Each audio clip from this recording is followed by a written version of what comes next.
Welcome to this month's Greg Griffith Leadership Podcast. Join Greg Griffith as we together learn what it means to be leaders of our world as we faithfully love and faithfully lead. Like, share, rate, and review this podcast with your friends and others of influence, for they too are looking for people like you to help them lead and love day to day. Without further ado, here is your host, Greg Griffith. Well, hello everyone. It is so good once again to be gathered together. And man, today you are in for a treat. The interview today is with a good friend of mine, Dave Reddel, and you're going to find yourself just amazed and inspired. And also, I think there's going to be a lot of laughter and a lot of fun. I've gotten to know Dave, only over the past 20 months. And it has just been so fun and eye-opening and just, I can't wait for everyone to just hear and get to know you a little bit. And also today, the day of this recording, it's your birthday. Happy birthday. Fantastic. Thank you. Thanks so much for spending it with me here today. So Dave is just an incredible man with a variety of gifts by God. And he is married to an incredible woman with 4 amazing daughters.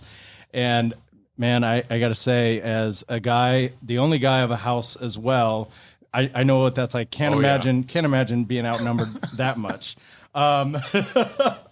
So he's also an attorney for Oriental Trading Company, and an athlete and adventurer. We were just talking, he's preparing for his second 100-miler coming up, and we're going to talk about that as well. He is an Iowa Hawkeye alum and fan living in the Sea of Red of Nebraska. Also does video documentaries for church. And but here's his greatest joy, which he will share, and it will be evident. His greatest joy is that he is a child of God, and he truly does seek every day to bring Jesus into a conversation, into the midst where he's at. And if you know Dave, you can't help but to know that he knows Jesus, and prayerfully get to know Jesus as well. So Dave, welcome. Great. Thank you. All right. First, just tell us a little bit about your family. Oh, boy. Well, you mentioned I have 4 girls. Married to my wife. It'll be 28 years in June. Amazing woman. I've clearly married up. But we have 4 girls, all 4 in college. We see the light at the end of the tunnel. All 4 will graduate this May. Wow. 3 in undergrad. 1 is a grad student. So we've got triplets who are all 22 years old now. And then an older girl, Michaela, who's 24. Yeah. So Michaela, Madeline, Allison, Emily, and Julia. And that's how you get all 4 to graduate in the same year, with 1 out of a grad school and then 3 at the same time. We tend to do things in compacted nature, so let's do everything all at once. Get them all through high school at the same time, and then college. And I'll talk a little bit about it later, but just the whole transition that's going to happen with all of that has been fun. Yeah, great. Well, how about this? I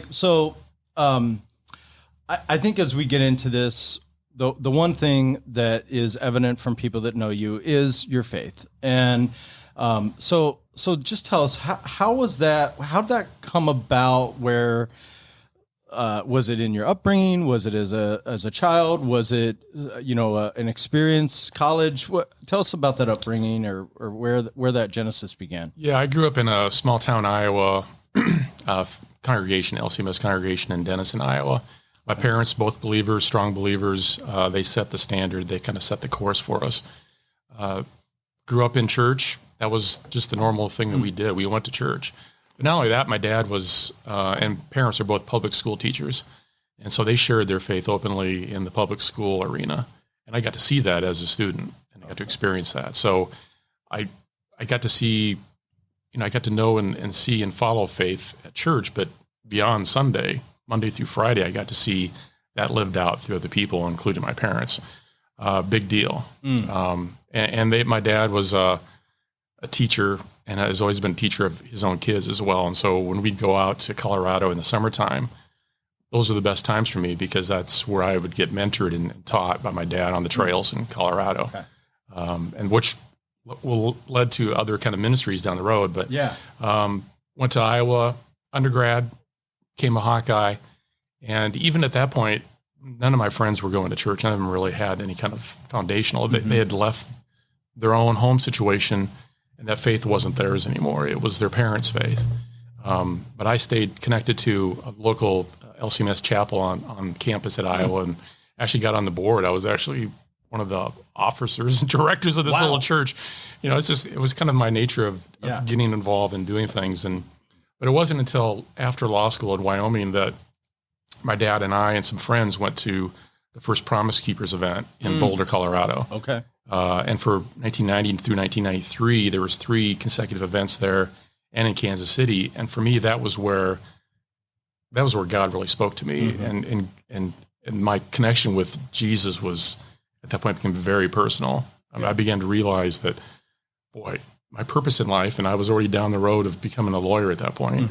My purpose in life wasn't that. My purpose in life was to use that for his glory. And so Promise Keepers developed this really strong sense of faith and commitment to Jesus. And that just led into, I came back to Omaha, I worked at a law firm, ended up being there for 5 years. But again, I was working hard and I knew that's what I wanted to do professionally. But during the rest of the day, I was involved with another local church before we came to King Kings and was just leading. I just was trying to find where God wanted me to be at. And eventually we came to King Kings, and that's where,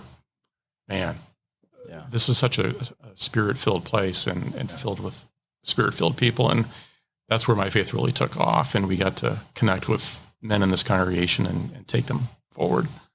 You know, I think you bring up something that I think is really important for us to dive deep into. And I think we continue to see that there is a void of spiritual leadership, especially by men. And I think in some ways, especially in the church now, many men have abdicated the faith role and responsibility to others in some way, or they've said career is more important right now, and it's just a little bit here or there. And you're a lawyer, so your career is one that is at a very high level, that is intense. It's not a punch in, punch out. I'm just done.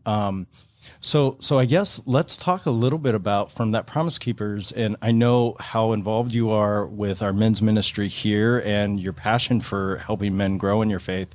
I guess let's just kind of dive a little deeper. Can you just say more about some of the opportunities you see, but also some of the needs that you're saying, hey, here's why I really believe in this, and what the value is that comes out of that? Yeah, even back when we came here in the early 2000s, 2005, we saw that there was just seemed to be a disconnection of many men they'd show up at church, but beyond that, there was just not a connection of men to their faith. And so we wanted to get guys connected not only to each other, iron sharpens iron, but to be in the Word and to realize that God's given them a huge opportunity to be the spiritual leaders in their homes, in their workplaces. And for me, I saw that as not just as an add-on, like a bolt-on to what I was doing as an attorney. I saw that as that was my primary mission, is to do that. Sure, I'm making money and I'm supporting my family as an attorney. I'm Paul the tent maker. Yeah. But Paul the tent maker was also preaching in courts and synagogues. Yeah. And he was doing both. He was witnessing in both areas. And so I said to myself, this is so important, not only for me as a dad to raise my 4 kids. Yeah. Because I got to see what my dad did. And what my dad did was rare in today's world. Because we talk to men and say, well, who was your influence when you grew up? Who was leading you?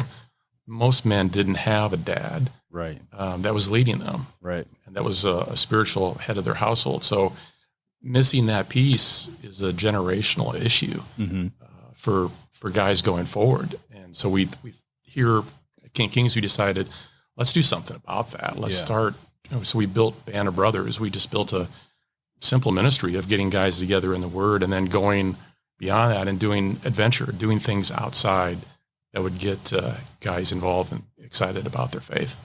Well, and I think so out of that too, and you're a builder. I would probably guess that you're just knowing and seeing what you've done, that you're one that is comfortable looking at something that isn't there and saying what could be there. And so that's one of the things you built, definitely, is not only that Band of Brothers, a men's ministry here, but you also built a men's ministry that is across the nation called Peak Challenge. And can you just talk about what that is? And let's dive down that road, because that is an amazing ministry. Yeah, and just like Band of Brothers here, we wanted to multiply that ministry. We wanted to have not just one group on Saturday morning meeting. We wanted multiple groups and multiple guys in multiple locations to dig into the faith. And so Peak Challenge kind of grew out of Band of Brothers, where one year we were sitting around the table, 2005, 2006. And I said to these guys, basically because of my experience of hiking, I said, let's go to Colorado and let's just hike a 14,000 foot peak in Colorado. And all of these guys here in Omaha around the table looked at me like they were deer in headlights. They said, what? You can't do that. You're going to hike something like that? Like, yeah, I did it all the time when I was a kid. Let's go. So we took 15 guys out that first year, and nobody knew what they were doing. I mean, we thought it was a camping trip. Most guys had never slept in a tent before, which was a new experience and a cold experience for a lot of these guys. But the unique thing that happened was it was a camping trip to begin with. But as we spent 4 days together and we started doing more than just talking about the Cubs or the weather, we got to know guys personally. We got to hear their stories and their testimonies. It became something much, much different. And we realized at that point, wow, God may have something for us here. I mean, John Eldridge had already had his Wild at Heart experience going. Yeah. And ours is different because we don't stay in, conference centers and eat great food. I mean, we're in a tent. Right. We're in 10,000 feet wilderness experience. But it started to grow, and next year we doubled what we had. We had 30 the next year. Wow. It was all word of mouth. Yeah. And people telling their friends and their granddads and their fathers, and all of a sudden we had people from Des Moines. Hey, we want to come to this thing. Kansas City, Texas. And so we started to invite all these people to come. And once they came and experienced that with their own sons and their grandsons and friends, we started to develop this network of leadership that kind of spread across the country. And so now there's Band of Brothers in all kinds of locations in all kinds of states. And how many men normally come each year now where you're at? Yeah, it's been you step back and you get so humbled by what God has done, because it started with 15 guys. Yeah. And over the last 7 years, we've averaged over 200 men. Wow. From around the country. And usually on a given year, from 200 men, there's usually 50 different churches represented and 10 to 12, 13, 14 different states represented. So 200 men, but we look at it more than just those 200 men. Sure. Yep. Those 200 men are going back to their families and back to their communities. Yes. And it's a ripple effect. Right. And so we tell them, this isn't a retreat for you guys. This is an advance, because what you're going back to, that's where it really starts. Yeah. The mountain experience out here is fantastic, but you're going to hit peaks when you get home. Yeah. And you're going to hit valleys when you get home. Yeah. And you got to be prepared for all that. So it's been humbling to watch what God has done with Peak Challenge and the number of people involved. Yeah. Can you tell, just maybe what's like one amazing story that has come out of that? 2011, we had a dad here from Omaha that has 3 sons, and one of them had cerebral palsy and confined to a wheelchair, a 14-year-old kid. And he said he wanted to come out to Peak Challenge with his boys, and we said, absolutely, come on out. He says, well, and we'll just push Alex to the top of the peak. And I said, you're going to do what? Yeah, we'll just push him to the top of the peak. And I had explained to him, where we're going, there's no paved trail. Yeah. So we told him, come out, we'll figure something out. Yeah. So in the meantime, we had a couple of military guys that said, let's build a litter. Let's build a stretcher. And so the night before, they had built the stretcher back in Omaha, hadn't tested it out yet. The night before we were going to do this climb and peak challenge, we had a guy sitting in the stretcher to simulate what was going to happen. And the stretcher had had a shoulder harness in the front and a waist harness in the back to distribute the weight. And it was that day on Quandary Peak was one of the most amazing days I've ever been involved with, because we had 40 guys out of our 120 that volunteered to be on Team Alex to get Alex to the top of the summit. And we're going up from some pretty steep trails.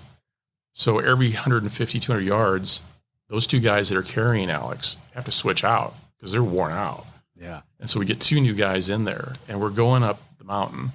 And this is the most heavily traveled peak in Colorado. Yeah. 300-400 other people on the mountain. They're watching what we're doing. And a few of them said, are you search and rescue? Because if you are, you're going the wrong way. And we said, no, we're not the search and rescue you're thinking of, but we are a search and rescue. And our rescuer is Jesus, and we're taking our friend to the mountaintop. So long story short, we had people following us as we were going up the mountain at prayer stations that we had set up. Yeah. And by the time we get to the top, there's over 100 people on the summit, in addition to our people. Yeah. And they're all standing up and clapping and cheering for Team Alex as they come up to the peak. Wow. And I'm getting... Yeah. Yeah, that has to be a, Alex, that was a moment that just... And just, emotional time. Yeah. And when we get to the top, one of our, he's not here anymore, but Adam Wolt gathered this all around in prayer and we laid hands on Alex and his dad and his brothers. And we started talking about Luke 5. And when the friends brought their paralyzed friend to Jesus and they couldn't get him in. So what did they do? They went to the rooftop and cut a hole in. I said, well, that's what we did. We brought Alex to the rooftop, not only so that he could see Jesus, because he did and he does. He's a believer, but so that the rest of the people on Quandary Peak could see that as well. All right. It was an amazing day. Yeah. Well, and that story continues to transform lives. I mean, I know when I first heard it, I mean, I get choked up as well. I mean, you hear it and you just say, this is what it is to live out our faith, right? To not say to anyone, no, you can't, right? Or we can't figure it out, but to say, yeah, let's do it. And I really think this is a truth too, of that God has placed around us everyone we need to care for everyone in our communities and around us. And so he placed the military engineers who said, yeah, we can do this, right? And figure this out. And the people that, and then even the spiritual warriors that said, hey, we're going to need prayer stations because this isn't going to be easy. Right. And, just amazing. And it was, and we tell our guys every year, this is a wilderness experience where God uses this classroom out here to transform people. And it's not the wilderness that transforms people. I mean, some people think, well, if I get to the top, that's it. I just got to get to the summit. It's like, it has nothing to do with the summit. In fact, some of you guys won't even get to the summit. Right. And that's okay. Yeah. But it's the journey that you're with other guys and other people on the trail. Yeah. That, and just another short, real story. Yeah, 2 years ago, let's do it.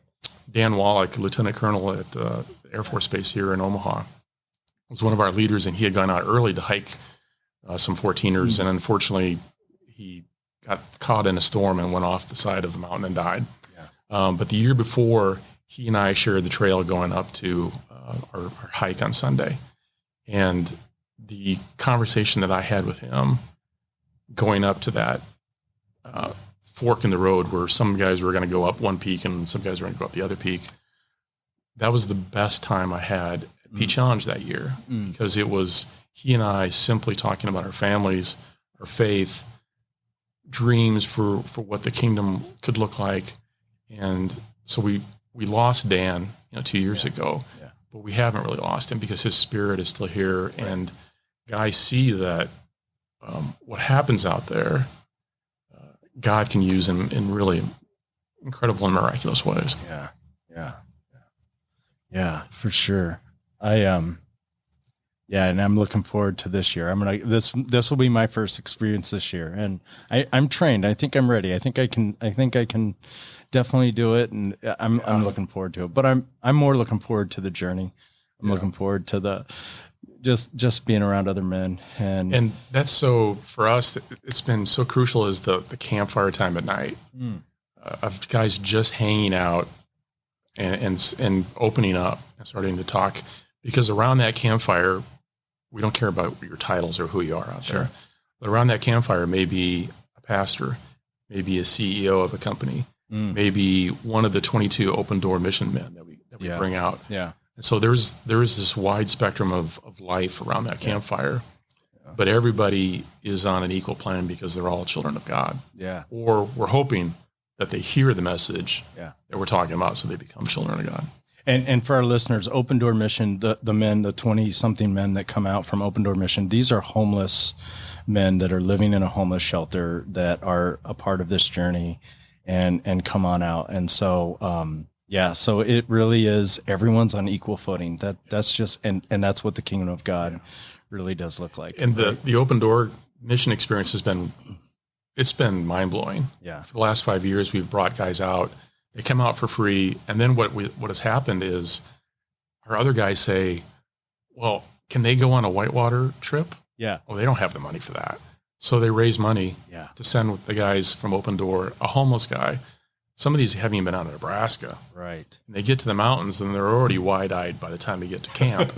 And then they find out that they actually go down a river in a raft. And so it's those kind of experiences that, and I'm still in contact with Open Door Mission guys that have gone over the years that come back and say, "Thank you." And I said, it's not me. It's all of these people that have spoken into your life and built into your life, because our motto, our tagline is God, men, mountains, and legacies. And we want to leave legacies with guys. Yeah. Yeah. And so Dave, real quick, where can our listeners find out about Peak Challenge? Peak Challenge, the easiest place to go is peakchallenge.net. Peakchallenge.net. Okay. All right, great. Hey, let's shift gears a little bit. I've had one opportunity. I've had many opportunities to watch you do a little bit of what you do for a living as an attorney, and I've had some opportunity here recently to watch you across negotiating tables with some things. And I got to say, I was like, I remember kind of, because if I wasn't a pastor, I originally went to school and thought I'll be an attorney. My mom and dad both had worked in that field, and I thought, I think this would be something that I would love, and learned quickly it's not for me. I worked in a law office, and I was like, oh no, I this isn't for me. But I still am super intrigued by it and love the many parts that I get to kind of watch in there. And so I remember sitting across and just watching you in some of those negotiations that at times were tenuous and kind of, everything was going.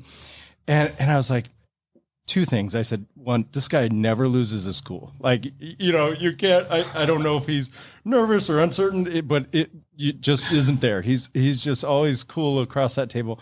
But the other thing too, that I just walked away from was, the character, that you displayed consistently in that it was just, you could see, and I knew it was Jesus. I knew that you were saying, hey, none of this is going to change who I am.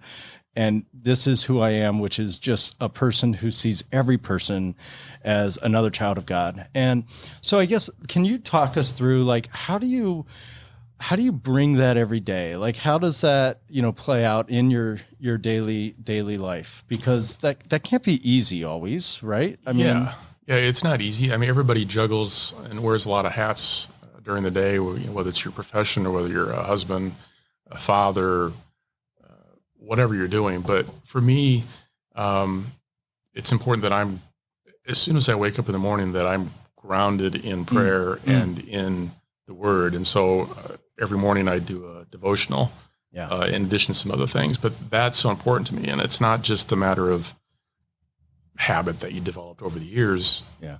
Because if it's just simply a habit and you're going through it in a kind of a rote fashion, it doesn't have as much value as "Good morning, Jesus. How are you?"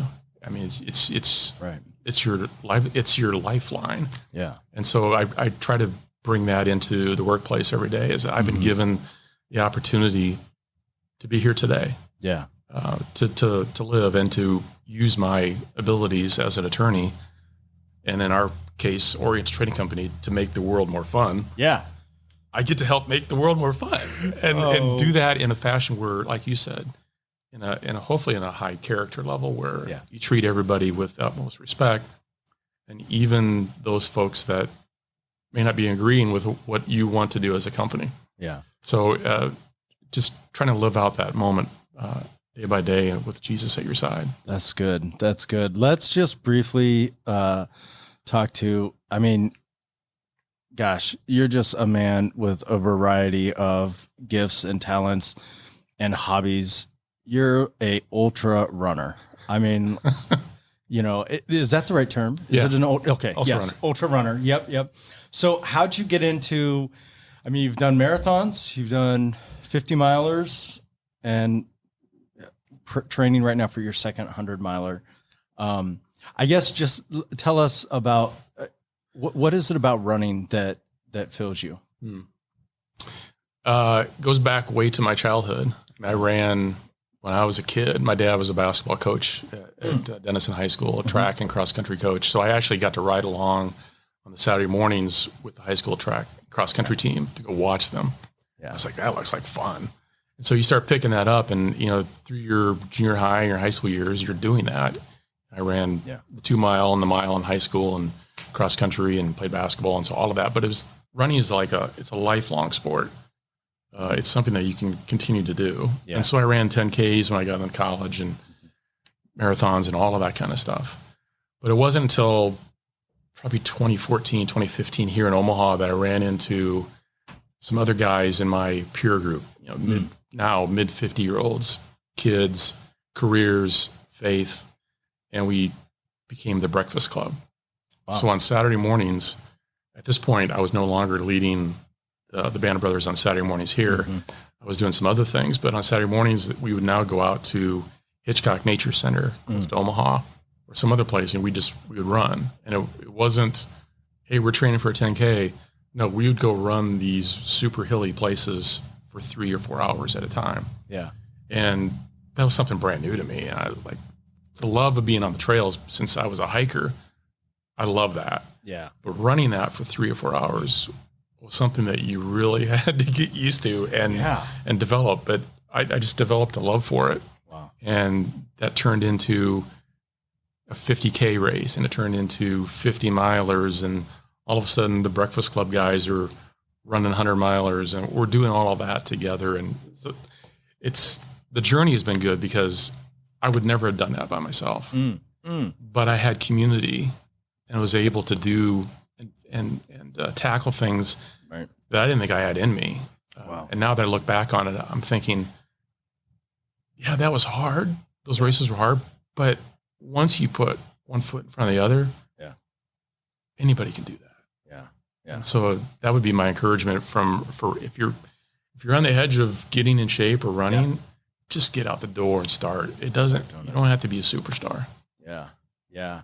There's something too that I was just listening to a podcast a little while ago, and it was also with a guy who was just talking about building healthy habits. And he was saying, if you're wanting to go to a gym, he said, and you want to start working out, he said, a lot of times it's just, you've got to train your body into doing that, and you've just got to start. And so he said, spend the first week just saying, this is what time I'm going to get up to go to the gym. He said, don't go to the gym, just start getting up at that time. He said, the next week, just get dressed at that time and maybe go to the gym. You can walk in and walk out. That's right. But just spend a week, kind of get into that, and then just slowly building onto that. And then it just becomes what you're doing. Yeah. And then that becomes who you are. Right. And before every race, I kind of build out a race plan and things that I need to focus on.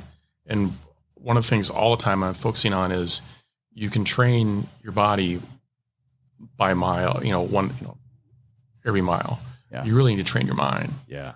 Because these races become much more mental than physical.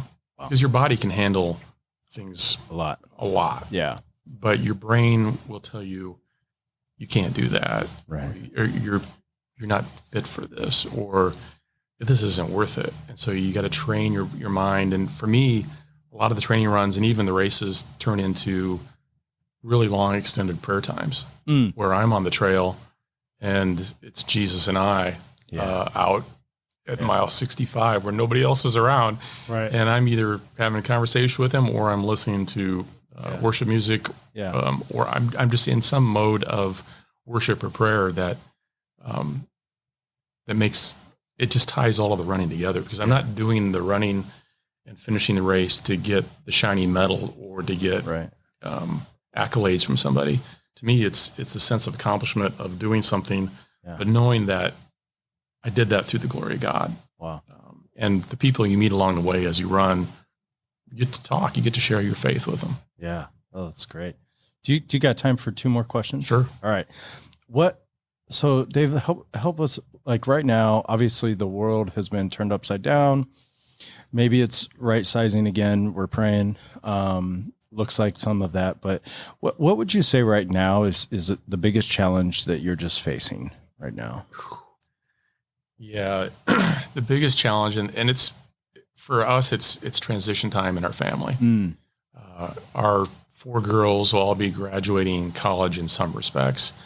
We've got 2 girls at University of Nebraska that'll graduate. We've got a girl at Kansas State that'll graduate, and then we've got one at UNL who's in a master's program, speech pathology, and she's graduating. So for Mom and I, our kids will soon be going other places. And all of this happens with us, and has always happened with us, in a very compacted nature. Yeah. High school, they're all in the show choir together. They're all doing this together. They're all in college together. And then boom, now they're all gone. I mean, Michaela's moving to Houston to take a job. Wow. Madeline's still going to be in town. She became the new vocal music teacher at Marion. Oh, wow. And the other kids are going places. And so we know, Julie and I know, we hope we know that we've set them up for not just worldly success, but we set them up for spiritual success, so that when they go out into the world, they know who they are. They know what their identity is. But it's still hard for Mom and Dad to watch it, because COVID it's taken away, in some respects, their senior year. Yeah. And you can see that. I mean, they have tender hearts about that. They think they've missed a lot. They think, and they're discouraged about that. And so as a dad, you've got to be as encouraging as possible and say that, there's opportunities that await for you. And when you look back on it, you'll realize that wasn't near as a dire situation as you thought it was. Yeah. Yeah. Yeah. I think that's really wise. And I think that's some great words of hope for all of us to realize when we will get through this, and we will be able to look back and be able to see some things that were good, and that it's not, in the midst of the storm, you just can't see, you can't see the rainbow that's going to come. You can't see the peaceful lives that come out of that, right? Yeah. In the middle of the storm. Yeah. And I recently ran the Grand Canyon rim to rim to rim. Yeah. And it's entitled Second Wind. And the reason it's entitled Second Wind is it's a 45-mile run across the canyon, South Rim to North Rim, back to South Rim. By the time we were getting back to South Rim, we were almost 15 hours in. It was dark, and I was struggling. I was hurting bad. Just nutrition-wise, I not kept up. But as a runner, you got to keep pressing on, because at some point, if you've trained enough, you're going to find your second wind. And that second wind it's not going to make it easier, but you're going to say, oh, I still got that reserve left. Yeah. I still have that next gear that I can go to and finish well. Yeah. And so I would say that to people in today's world is everybody has that second wind. And for me, the second wind was the Holy Spirit nudging and encouraging and guiding. Yeah. but everybody has a second win. So don't give up. There's so many people that stop so close to the goal or objective because they can't see it, but it's just right there. Yeah. So press on and move forward and do that in community of believers that will help you do that. Yeah. Yeah. That's really good. I think, I think that's just a wonderful, wonderful encouragement, especially for maybe some younger men and younger leaders out there right now, to find that second win, to keep going. And even when there is discouragement or doubt, to just say, I'm going to put one foot in front of the other. I'm going to show up again tomorrow, and I'm going to keep going, and, and be able to see that you will get through this and that you will finish. Yeah. That's good. I mean, because one of my favorite verses is Ephesians 2:10, where it says, you are a work of art created in Christ Jesus to do those things that he's prepared in advance for you to do. Some translations say he's prepared in advance for you to walk into or run into. Yeah. So I just say to people, there's still stuff out there. That verse says that he's prepared in advance for you to do. It's not over. It's just beginning. Yeah. So keep looking forward, keep your faith, keep your second wind, keep going. Oh, I love it. Thanks, Dave. This has been rich. This has been really good. Hey, so where can people find you on Instagram or social? I hope, I'm going to selfishly put my own plug here right now. I hope the toy of the day comes back on Instagram. Man, that was fun. I'm going to have to work on it. With the whole COVID transition thing, some of our products, so I'm going to have to access some of our products and do that. But that's been fun. Where can they find you on Instagram? Instagram is at David Reddel. And then on Facebook, we have a P Challenge page and my own page as well. Okay, great. All right. Well, thanks so much. Love it. And listeners, as you're listening to this, thank you so much. But I'd encourage you, like and share this. It really means a lot when you share this with others, and write a review. If you're listening to this in a spectrum or a page that has reviews, it's also really helpful. So thanks a lot, and we'll see you next time. Awesome. Thank you for being a part of this month's Greg Griffith Leadership Podcast. Join Greg next month for leadership insights to faithfully love and faithfully lead. Now go be terrific today.